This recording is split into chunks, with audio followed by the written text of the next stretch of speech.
Welcome to S6 news. నేను Sudha. Bulletin ముందుగా headlines. త్వరితగతిన పోలవరం ప్రాజెక్టును పూర్తి చేయాలన్న ఏపీ సీఎం చంద్రబాబు నాయుడు.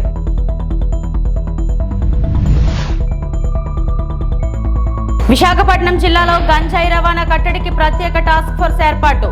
హోంమంత్రి వంగలపూడి అనిత వెల్లడి. పింఛన్ల పెంపు విషయంలో ఏపీ సీఎం చంద్రబాబు నాయుడును చూసైనా తెలంగాణ సీఎం రేవంత్ రెడ్డి నేర్చుకోవాలంటూ మాజీ మంత్రి బీఆర్ఎస్ నేత హరీష్ రావు చురకలు.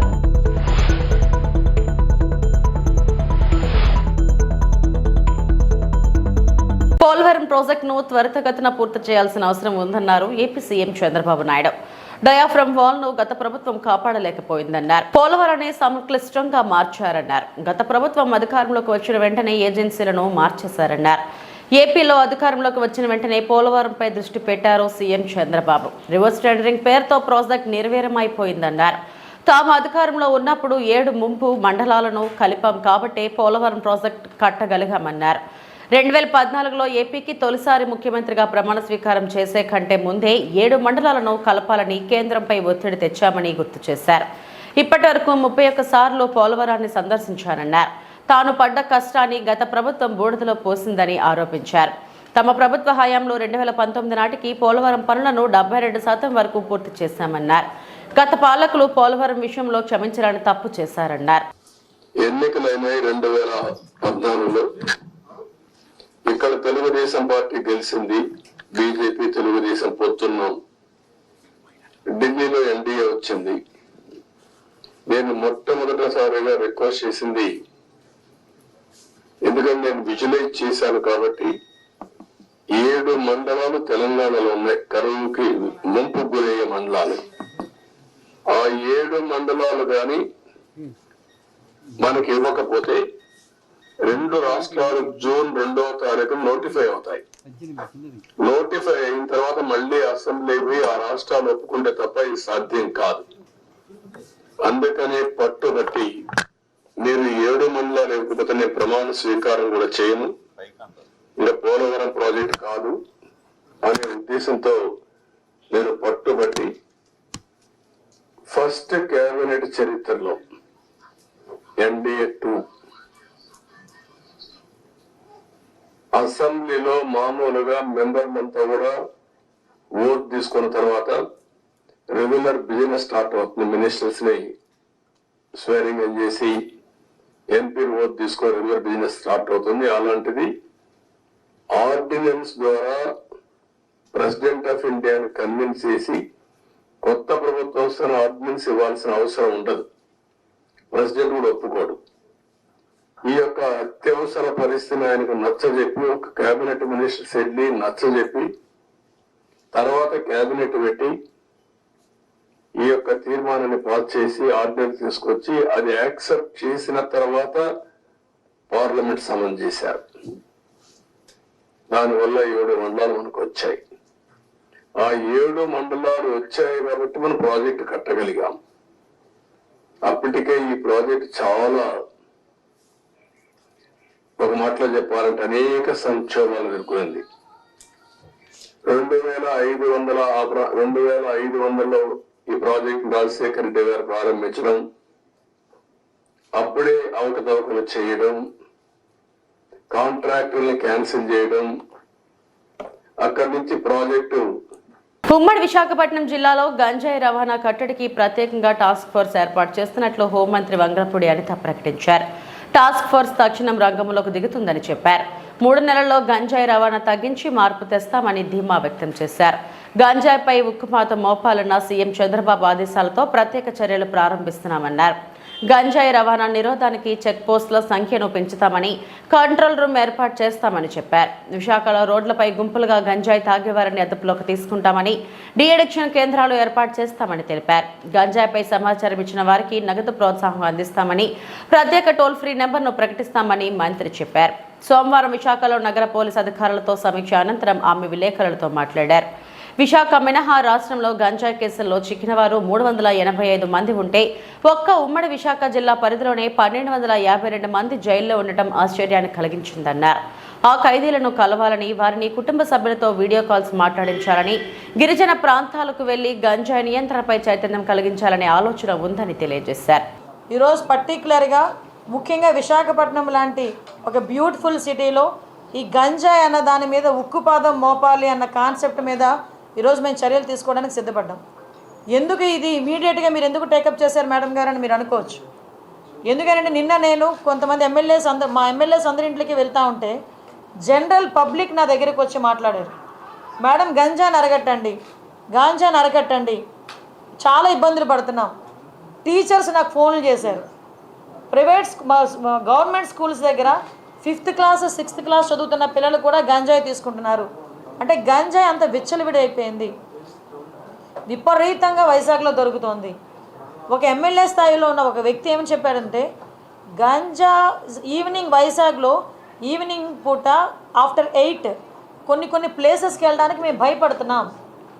కొన్ని ప్లేసెస్లో ఎస్పెషల్లీ గంజాయి బ్యాచ్ ఉంటున్నారు, వాళ్ళు మా మీద తిరగబడుతున్నారు, కొడుతున్నారు, చంపుకోవడానికి కూడా సిద్ధపడుతున్నారు. ఎంత మేరకు క్రైమ్ రేట్ పెరిగిపోయిందంటే, ఎంతో ప్రశాంతమైన విశాఖపట్నంలో హత్యలు వింటున్నాం, నడి రోడ్డు మీద నరుక్కోవడం విన్నాం. సో ఇటువంటి సిచ్యువేషన్ అన్నిటిని అరికట్టాలంటే మూలాలని మనం వెతుక్కోవాలి. మూలాలైన ఈ గంజాయిని అదేవిధంగా డ్రగ్స్ని కంట్రోల్ చేసే పరిస్థితి మనకి రావాలి. ఈరోజే గంజాయి గురించి డ్రగ్స్ గురించి మాట్లాడుతున్నప్పుడు అనేకమైన ఇష్యూస్ నాకు బయటపడినాయి. అంటే నేను అంటానంటే ఎక్కడ ఈ గ్యాప్ నడుస్తుంది, మనకి సోర్సెస్ కట్ అయిపోయాయని అఫీషియల్స్ చెప్తున్నారు. సోర్సెస్ కట్ అయిపోయినా కూడా రోజు రోజుకి ఎందుకు ఈ డ్రగ్స్ కేసెస్ కానీ గంజాయి కేసెస్ కానీ పెరుగుతున్నాయి? మీకు తెలుసా, ఈరోజు వాళ్ళు ఇచ్చిన రిపోర్ట్ ప్రకారం చూస్తే 1252 మంది ఈ రోజుకి జైల్లో ఉన్నారు. డ్రగ్స్ మన గంజాయి కేసులో పట్టుబడిన వాళ్ళు ఆంధ్రప్రదేశ్లోనే మొట్టమొదటిగా, మిగతా జిల్లాలన్నీ కలిపి 385. అంటే వైజాగ్లో గంజాయి సరఫరా ఎంత దారుణంగా జరుగుతుందో మీరు అందరూ అబ్జర్వ్ చేసుకోవచ్చు. ఇది నేను డిపార్ట్మెంట్ వాళ్ళు ఇచ్చిన నోట్. ఇది నాకు నిజంగా ఆశ్చర్యం అనిపించింది. నోట్ చూస్తే 1230 మంది ఆల్రెడీ జైల్లో ఉన్నారు. పింఛన్ల పెంపు విషయంలో ఏపీ సీఎం చంద్రబాబు నాయుడును చూసైనా తెలంగాణ సీఎం రేవంత్ రెడ్డి నేర్చుకోవాలంటూ మాజీ మంత్రి బీఆర్ఎస్ నేత హరీష్ రావు ఆసక్తికర వ్యాఖ్యలు చేశారు.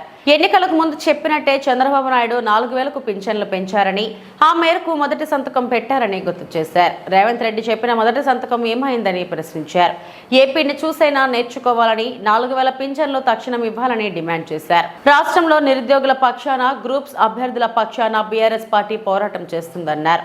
వచ్చే 6 నెలల్లో చెప్పిన మాట ప్రకారం కాంగ్రెస్ సర్కార్ 2 లక్షల ప్రభుత్వ ఉద్యోగాల భర్తీ పూర్తి చేయాలని డిమాండ్ చేశారు. ఇక్కడ ఇచ్చిన మాట ప్రకారంగా పెన్షన్ 4000 రూపాయలకు పెంచారు. 4000 రూపాయలకు మొదటి సంతకం చేశారు. మొదటి సంతకం చేస్తానన్నారు, మాట ప్రకారంగా చేశారు. మరి మీ మొదటి సంతకం ఏమైంది? డిసెంబర్ 9 నాడే సంతకం పెడతాం, 4000 పెన్షన్ ఇస్తామన్నారు కదా, కనీసం ఆంధ్రప్రదేశ్ను చూసైనా నేర్చుకోండి, కళ్ళు తెరవండి అని చెప్పి నేను డిమాండ్ చేస్తూ ఉన్నా. ఆంధ్రప్రదేశ్లో సాధ్యం అవుతుంది ఎట్లా, తెలంగాణలో కాదెట్లా అని చెప్పి నేను అడుగుతా ఉన్నా. ఇవాళ మీరు అక్కడ ఆంధ్రప్రదేశ్లో మనం చూసాం, పత్రికలు చదివాం మేము, 3 నెలలు రెట్రాస్పెక్టివ్ ఎఫెక్ట్, ఏప్రిల్, మే, జూన్ నెలలకు సంబంధించిన 1000 రూపాయలు కలిపి, జూన్ నెలలో ఇచ్చే 4000 కలిపి 7000 రూపాయల పెన్షన్ అవ్వాతాతలకు ఒకేసారి ఇస్తున్నాం. అంటే పాత 3 నెలలు కూడా ఇస్తాం అని పాత 3 నెలలు కలిపి ఇవాళ 7000 రూపాయల పెన్షన్ను అక్కడ అవ్వాతాతలకు అందిస్తూ ఉన్నారు. మరి మీరు ఎప్పటి నుంచి ఇస్తారు? మీరు 6 నెలలైనా ఎందుకు ఇవ్వట్లేదు? ఇవాళ అందువల్ల ఇవాళ ఆంధ్రప్రదేశ్లో ఇచ్చిన విధంగా మీ ప్రభుత్వం డిసెంబర్లో వచ్చింది. డిసెంబర్ నుంచి ఇప్పటికి 6 నెలలు గడిచిపోయింది. అంటే 6 నెలల 12,000 రూపాయలు ప్రతి అవ్వాతాతకు, రాష్ట్రంలో వృద్ధులైన పేదలకు, ఆసరా పెన్షన్దారులకు ఒక్కొక్కరికి 12,000 రూపాయలు ఈ కాంగ్రెస్ ప్రభుత్వం బాకీ పడ్డది. ఆ 12,000 ప్లస్ ఈ జూన్లో ఇచ్చే 4,000 కలిపి 16,000 రూపాయల పెన్షన్ డబ్బులు ఈ ఆసరా పెన్షన్దారులకు ఇవ్వాలని చెప్పి బీఆర్ఎస్ పార్టీ పక్షాన్ని డిమాండ్ చేస్తున్నాం. పక్కన ఆంధ్రప్రదేశ్ ఇచ్చినప్పుడు మీరు ఎందుకు ఇవ్వరు? ధనిక రాష్ట్రం అన్నారు కదా, మరి ఎందుకు మీరు 16,000 ఇవ్వరు? ఆంధ్రప్రదేశ్ ఇలా పాత బకాయిలతో కలిపి ఇవ్వగలిగినప్పుడు మీరెందుకు వెనకడుగు వేస్తున్నారు? ఎందుకు ఈ పేదల పట్ల మీరు నిర్లక్ష్యము, మరి ఈ పక్షపాతాన్ని చూపిస్తున్నారని చెప్పి నేను అడుగుతా ఉన్నా. పక్క రాష్ట్రంలో హామీ సాధ్యమైనప్పుడు తెలంగాణ రాష్ట్రంలో ఎందుకు సాధ్యం కాదు? మీరు మరి వాళ్ళని చూసైనా కళ్ళు తెరవండి, వాళ్ళని చూసైనా నేర్చుకోండి. మీరు తక్షణమే ఆ 6 నెలల పెన్షన్ బకాయిలు మరియు ఈ నెల నుంచి 4,000 రూపాయలు కలిపి అవ్వాతాతలకు ఇవ్వాలని చెప్పి మేము డిమాండ్ చేస్తూ ఉన్నాం. ఏప్రిల్ మేలే కూడా మీరు ఇంకా ఇవ్వలేదు. ఆ 2 నెలలే కూడా తక్షణమే 4,000తో కలిపి తక్షణమే ఏప్రిల్ మే నెల పెన్షన్లు పెంచిన పెన్షన్లు కలిపి ఇవ్వాలని చెప్పి కూడా మేము ఈ రాష్ట్ర ప్రభుత్వాన్ని డిమాండ్ చేస్తూ ఉన్నాం. నర్సీపట్నం మున్సిపాలిటీ రోడ్డు విస్తరణలో నిర్మించిన R&B రహదారిని మున్సిపల్ నిధులతో ఎలా నిర్మిస్తారని ఎమ్మెల్యే చింతకాల అయ్యన్న పాత్రుడు మంగళవారం అధికారులను నిలదీశారు. మెయిన్ రోడ్డు విస్తరణ పనుల్లో నాణ్యత లేదని దీనిపై ఆయన చేసిన ఫిర్యాదు లేఖను అధికారులకు చూపించారు. దీనిపై అధికారులు వివరణ ఇవ్వాలని, లేని పక్షంలో తగు చర్యలు ఉంటాయని హెచ్చరించారు. వాస్తవాలు ప్రజలకు తెలియజేయాలన్నారు.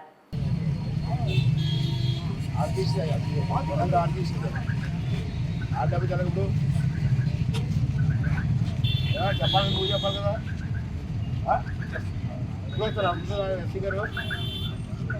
తమాషా తింటున్నా దిగేది గంజి తమాషా చేయదు.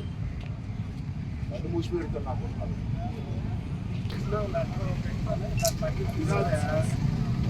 డబ్బాలు ఇచ్చిన అమ్మ పొగుడుదా డబ్బు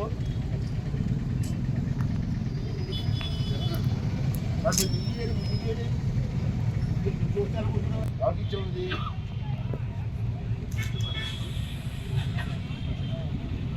ఏ ప్రిన్సిపల్ సెక్టర్ R&B లెక్క పెట్టా ఇప్పుడు పెట్టాను 27/12/2022 పార్టీ లేకుండా రోడ్డు వేస్తారు. మీరు పట్టించుకోండి. ఆ లెక్క కాపీ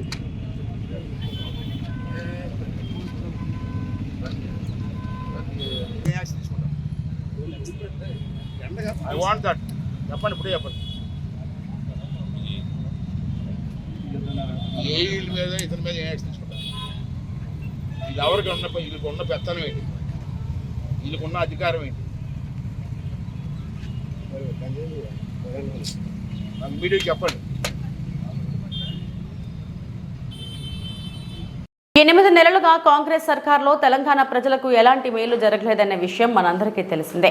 వచ్చే అసెంబ్లీ సమావేశాల్లో ప్రజల సమస్యలను ప్రస్తావించి ప్రభుత్వం నుంచి తగు న్యాయం జరిగేలా కృషి చేస్తామన్నారు డాక్టర్ పాల్వాయి హరీష్ బాబు, ఎమ్మెల్యే సిర్పూర్. గుండె మీద చేసుకుని ఆలోచన చేస్తే మీకు అర్థమవుతుంది.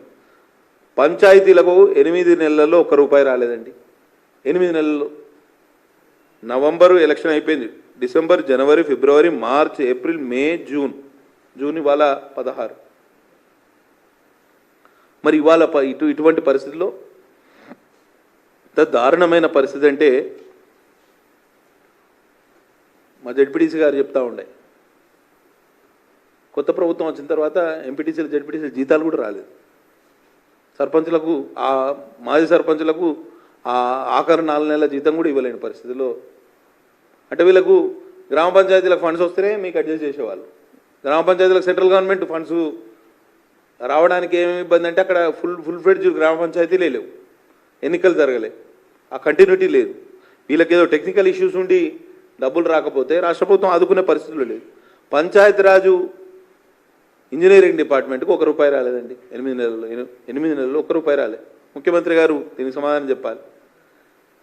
R&B రోడ్స్ అండ్ బిల్డింగ్స్లో ఒక్క కాంట్రాక్టర్ కూడా ₹1 చెల్లించే పరిస్థితి లేదు. ఏదో టాప్ లెవెల్లో మేనేజ్ చేసుకున్న 1-2 కాంట్రాక్టర్లు వాళ్ళకి ఇష్టమైన వాళ్ళను ఏదైతే వాళ్ళకి కమిషన్లు వస్తాయో లేకపోతే పర్సంటేజ్ వస్తుందో వాళ్ళకి మాత్రమే చెల్లింపులు తప్పించి బై అండ్ లార్జ్ R&B డిపార్ట్మెంట్లో ఒక చెల్లింపు కూడా ఒక పేమెంట్ కూడా జరగలేదు.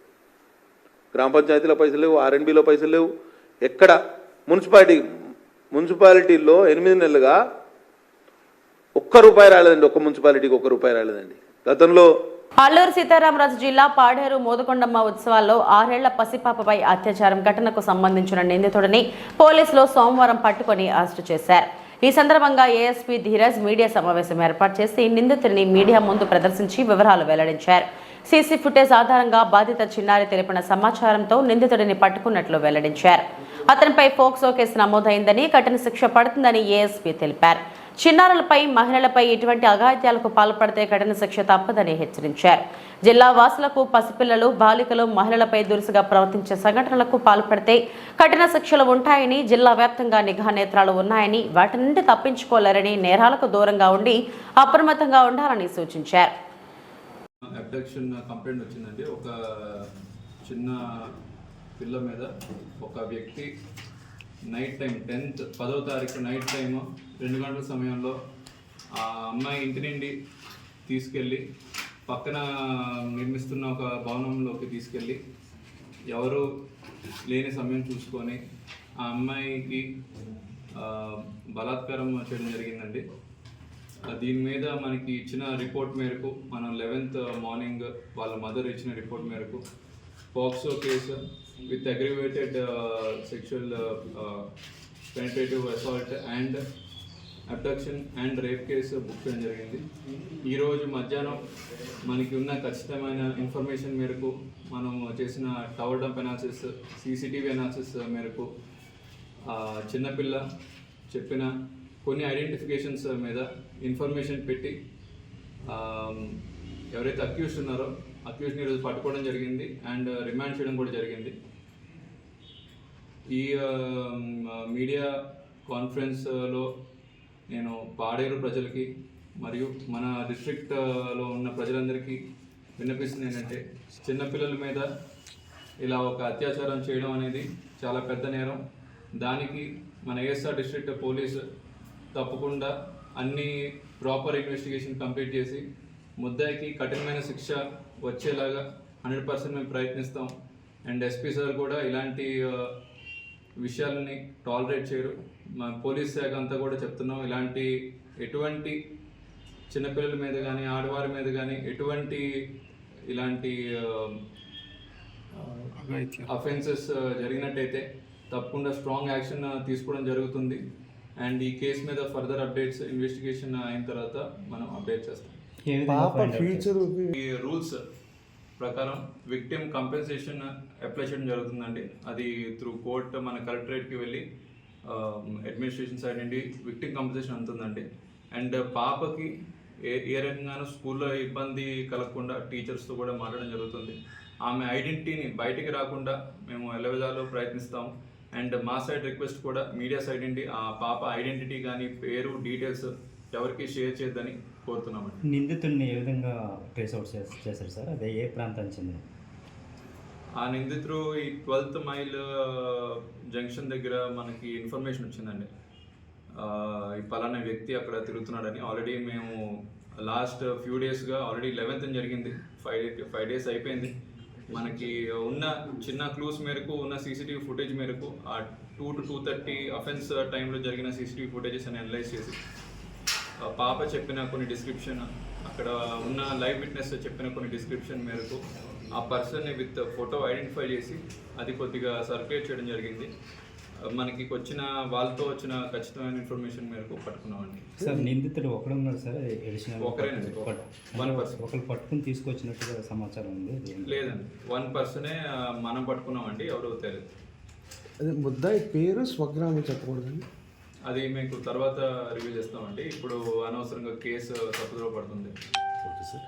సార్ నెక్స్ట్ పోయిన కొన్ని ఫోన్స్ ఆల్రెడీ ట్రేస్ చేయడం కూడా జరిగిందండి. ఫోన్స్ కంప్లైంట్ రాగానే, మిస్సింగ్ కంప్లైంట్ రాగానే ఫోన్స్ కానీ జ్యువెలరీ కానీ కొన్ని మిస్సింగ్ కంప్లైంట్స్ వచ్చాయండి. ఆ రోజే మేము పట్టుకొని ఇవ్వడం జరిగింది.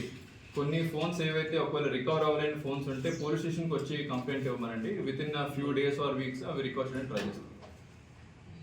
అన్నం పరబ్రహ్మ స్వరూపం, అన్ని దానాల కన్నా అన్నదానం మిన్న నినాదాన్ని నిజం చేస్తూ పేదవాని కడుపు నిండా అన్నం పెట్టే కార్యక్రమమే ఈ అన్నా క్యాంటీన్ ఏర్పాటు అని చిత్తూరు ఎమ్మెల్యే గురజాల జగన్మోహన్ అన్నారు. రాష్ట్ర ముఖ్యమంత్రి నారా చంద్రబాబు నాయుడు 5 సంతకాల్లో ఒక సంతకం అన్నా క్యాంటీన్ ఏర్పాటు. ఈ సంతకాన్ని నిజం చేస్తూ చిత్తూరులో సోమవారం అన్నా క్యాంటీన్ని లాంఛనంగా ప్రారంభించారు.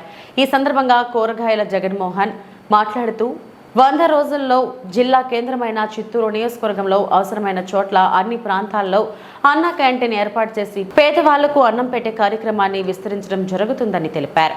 కార్యక్రమంలో జిల్లా collector Sagili Sanmohan, joint collector పులి శ్రీనివాసులు, నగర మేయర్ డాక్టర్ అరుణ, మాజీ ఎమ్మెల్సీ దొరబాబు, తెలుగుదేశం పార్టీ నాయకులు, కార్యకర్తలు తదితరులు పాల్గొన్నారు. ఆదేశాల ప్రకారం మనకి ఎంతో మంది చిత్తూరులో ఎస్పెషల్లీ పరిసర ప్రాంతాల్లో రోజువారీ కూల్ చేసేవారు కానీ రకరకాల ఫ్యాక్టరీలో పనిచేసేవారికి కానీ అనువుగా ఉండేటట్లు ప్రతిరోజు బ్రేక్ఫాస్ట్ అంటే పొద్దునపూట టిఫిన్ తర్వాత మధ్యాహ్నం లంచ్ పెట్టడానికి అనువుగా ₹5 మాత్రమే ఈ అన్నా క్యాంటీన్లో భోజనం దొరకడానికి అనువుగా చిత్తూరులో బహుశా రాష్ట్రంలో మొట్టమొదటిగా మళ్ళీ స్టార్ట్ చేయడం జరుగుతోంది. దీనికి హెల్ప్ చేసిన ఎమ్మెల్యే గారికి అండ్ ఆయన ముందుండి దీన్ని ఆపరేషన్ చేయడానికి అండ్ ఇంకా మనకి గవర్నమెంట్ నుంచి ఇంకా బడ్జెట్స్ ఇవన్నీ దాని గురించి లేట్ చేయకుండా ఆయన సొంత ఖర్చుతో ఇవాళ స్టార్ట్ చేద్దాం సార్ ఫస్ట్, తర్వాత మెల్లగా గవర్నమెంట్ నుంచి వచ్చే సపోర్ట్తో తర్వాత మళ్ళీ కంటిన్యూస్గా రన్ చేయొచ్చు అనే ఉద్దేశంతో ఈరోజు స్టార్ట్ చేయడం జరిగింది. దీనికి అందరి సహకారాన్ని కోరుకుంటున్నాం. అండ్ ఇక్కడ చుట్టుపక్కల వాళ్ళందరూ కూడా నేను ఇందాక చూసాను క్వాలిటీ కూడా మన ఇంట్లో ఏం చేసుకుంటాం అలానే ఉందండి. ఈరోజు ఇంట్లో ఎలా చేసుకుంటాం అలా అంత నీట్గా చేయడం జరిగింది. సో అందరూ దీన్ని ఉపయోగించుకుంటారని కోరుకుంటూ అండ్ మన చిత్తూరు ఎమ్మెల్యే గారు గుజ్జాల జగన్మోహన్ గారికి I wish you hearty congratulations. Thank you sir. చాలా మంచి కార్యక్రమము. అంటే మనకి గతంలో అన్నా క్యాంటీన్స్ ఎంత ప్రాచుర్యం పొందినాయో అందరికీ తెలుసు. సరే, వివిధ రీజనాల వల్ల కొన్ని క్లోజ్ అయ్యాయి. ఇప్పుడు ప్రభుత్వం ఒక నిర్ణయం తీసుకుంది అన్నా క్యాంటీన్స్ అన్ని ఓపెన్ చేయాలని. మన జిల్లాలో ప్రత్యేకంగా మున్సిపాలిటీస్లో ఇప్పటి వరకు ఒక 4 అన్నా క్యాంటీన్స్ నిర్ణయం చేయడం జరిగింది. దానిలో భాగంగా గవర్నమెంట్ నుంచి ఇప్పుడు సార్ చెప్పినట్లు కలెక్టర్ గారు గవర్నమెంట్ నుంచి ఇంకా గైడ్లైన్స్ రాలేదు. రాకముందే ఇక్కడ చిత్తూరులో ప్రప్రథమంగా మరి కొత్తగా ఎన్నికైనటువంటి మరి ఆనరబుల్ ఎమ్మెల్యే గారి ఆధ్వర్యంలో వాళ్ళ ట్రస్ట్ ద్వారా ముఖ్యంగా గవర్నమెంట్ నుంచి ఫండింగ్ వచ్చేదాకా వాళ్ళ ట్రస్ట్ ద్వారా వారు ఈ అన్న క్యాంటీన్ నడపడానికి నిర్ణయం తీసుకున్నారు. ఫస్ట్ ఆఫ్ ఆల్ వారికి కంగ్రాచులేషన్ చెప్తూ, తర్వాత ఈ అన్న క్యాంటీన్ ద్వారా ఎంతోమంది పేద ప్రజలు ముఖ్యంగా నగరాల్లో పట్టణాల్లో పేద ప్రజలు దీని ద్వారా ఆకలి నింపుకోవడం జరుగుతుంది, కడుపు నింపుకోవడం జరుగుతుంది. కాబట్టి ఈ కార్యక్రమాన్ని అందరూ కూడా అంటే అర్హులైన ప్రతి ఒక్కరూ సద్వినియోగం చేసుకొని ఉపయోగించుకోవాలని చెప్పి కోరుకుంటున్నాను.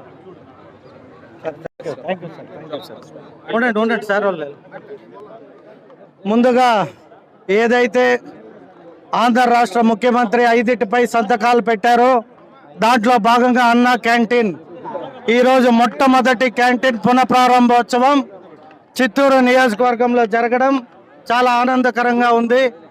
ఏదైతే పేదవాడికి భోజనం పెట్టాలనే మంచి సంకల్పంతో ఇది అన్నా క్యాంటీన్ ఏర్పాటు చేశారు. దాన్ని చిత్తూరులో పైగా చిత్తూరు నియోజకవర్గంలో దీన్ని పునఃప్రారంభించడం నాకు ఎంతో ఆనందంగా ఉంది.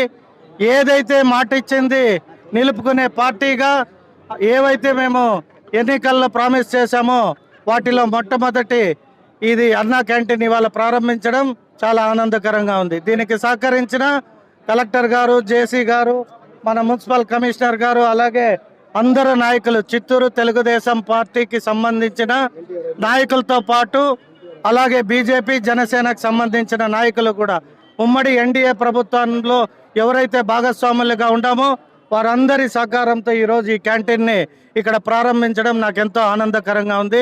Thank you so much. Tiruchanur Shri Padmavathi అమ్మవారి తెప్పోత్సవాలు సోమవారం వైభవంగా ప్రారంభమయ్యాయి. మొదటి రోజు శ్రీ రుక్మిణి సత్యభామ సమేత శ్రీకృష్ణ స్వామివారు పద్మ సరోవరంలో తెప్పపై 3 చోట్ల విహరించి భక్తులను అనుగ్రహించారు. ఇందులో భాగంగా ఉదయం సుప్రభాతంతో అమ్మవారిని మేల్కొల్పి సహస్రనామార్చన, నిత్యార్చన నిర్వహించారు. మధ్యాహ్నం 2:30 నుండి 4 గంటల వరకు శ్రీకృష్ణ స్వామివారి ముఖ మండపంలో శ్రీకృష్ణ స్వామివారికి వేడుకగా అభిషేకం నిర్వహించారు. ఇందులో భాగంగా పాలు, పెరుగు, తేనె, చందనం, సుగంధ ద్రవ్యాలతో విశేషంగా అభిషేకం చేశారు. సాయంత్రం 6:30 గంటలకు స్వామి అమ్మవారి ఉత్సవ మూర్తులను పద్మ పుష్కరిణి వద్దకు వెంచేంపు చేశారు.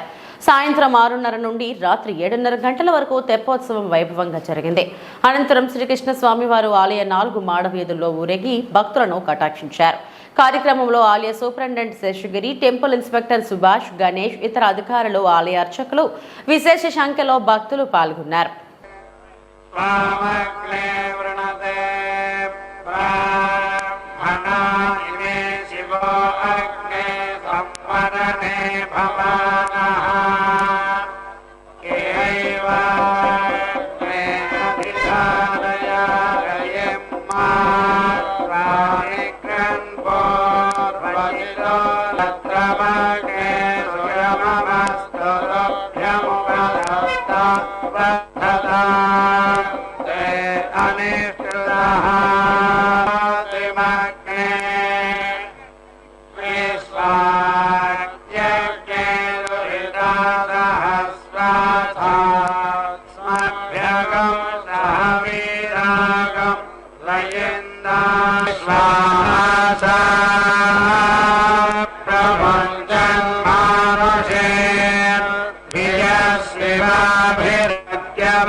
జగతోస్య వెంకటపతేః విష్ణోః పరాం ప్రేయసీం తద్వక్షస్థల నిత్యవాసరసికాం తక్షాంతి సంవర్ధినీం పద్మాలంకృత పాణి